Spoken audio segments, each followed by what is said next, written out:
భారతీయ Janata party Hyderabad వింగ్కి సంబంధించిన Bharatiya Janata party కబంధ హస్తాల్లో ఎంటైర్ బీజేపీ స్టేట్ పార్టీ ఉంది కాబట్టి ఈ కబంధ హస్తాల్లో వాళ్ళు బయట హైదరాబాద్ నాన్ హైదరాబాదీ బీజేపీ లీడర్లని వాళ్ళు యాక్సెప్ట్ చేయరు, రానీరు, ఎదగనీరు, వాళ్ళని పార్టీలో ముందుకు పోనివ్వరు. కాబట్టి ఈ పార్టీ ఎప్పటికీ పైకి రాదు అని ఒక ఇంప్రెషన్ ఉంది. దాన్ని బ్రేక్ చేయగలుగుతారా? డెఫినెట్లీ సార్, మేము టెలింగ్ యూ, నాకు పూర్తి నమ్మకం ఉన్నది. ఎటువంటి ఇంప్రెషన్స్ కానీ ఇవన్నీ కానీ పార్టీ హైదరాబాద్ సెంటర్ కానే కాదు. నేను అయినప్పటి నుంచి నేను జిల్లాలో తిరుగుతున్నా. ఒకటి నాకు కూడా తిరుగుతున్నారు, కానీ హైదరాబాద్లో ఉండే ఆ కొద్ది మంది నాయకుల చేతుల్లోనే ఎంటైర్ పార్టీ ఉంటుంది. బయట నాయకత్వాన్ని వాళ్ళు యాక్సెప్ట్ చేయరు, రానీరు, వాళ్ళు ఎదగనీరు. అది పొరపాటు అండి. ఎవరిని ఇప్పుడు ఎవరు ఆపుతారండి? బండి సంజయ్ ఉన్నంతకాలం, బండి సంజయ్ పార్టీ అధ్యక్షుడికి ఉన్నంతకాలం ఆయన్ని రకరకాల ఇబ్బందులు పెట్టి, కంప్లైంట్లు పెట్టి, నానా అగచాట్లు పెట్టారు.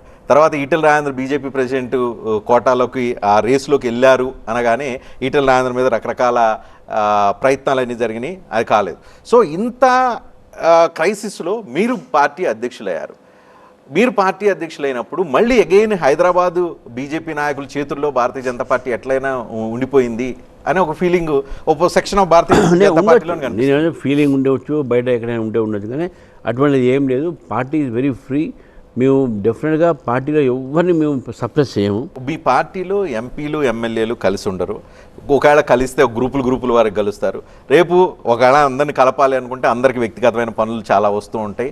అందరూ ఒక కలిసే సిస్టమే లేనప్పుడు మీరు మీ గ్రోత్ 8 ఎంపీలు 8 ఎమ్మెల్యేలు అంటున్నారు, కానీ మీకు ఇంతకు మించి శక్తి ఉన్నా ఇంతవరకే పరిమితం అయిపోయారంటే ఈ గ్రూప్ గొడవలు, కొట్లాట్లు, ఈగో క్లాష్లు, వ్యక్తిగత ఇమేజీ, వ్యక్తిగత ఆశలు, వ్యక్తిగత ఆకాంక్షలు ఇవన్నీ పెరిగిపోవటం వల్లే అని అంటూ ఉన్నారు. ఆకాంక్షలు ఉండాలి, రాజకీయాల ఆకాంక్షలు ఉంటేనే ముందుకు పోతారు ఎవరైనా. నేను ఎప్పుడు చెప్తుంటా, ambition is prerequisite in politics. Ambition లేకుండా ఎవరు ముందు పోరు, అది అంబిషన్ ఉండాలి. మీరు అన్నట్టు గ్రూప్స్ అంటారా, ఆ గ్రూప్స్ అవన్నీ కూడా అది పెద్ద ఇష్యూ కాకపోవచ్చు. ఎందుకంటే నేను చూసినంత వరకు I'm able to communicate with them. వాళ్ళతో నేను మాట్లాడగలుగుతున్నాను, వాళ్ళ ప్రాబ్లమ్స్ ఏదైనా వినగలుగుతున్నాను, దాన్ని అడ్రస్ చేయగలుగుతున్నాను. నాకైతే అది ఉన్నది నమ్మకం.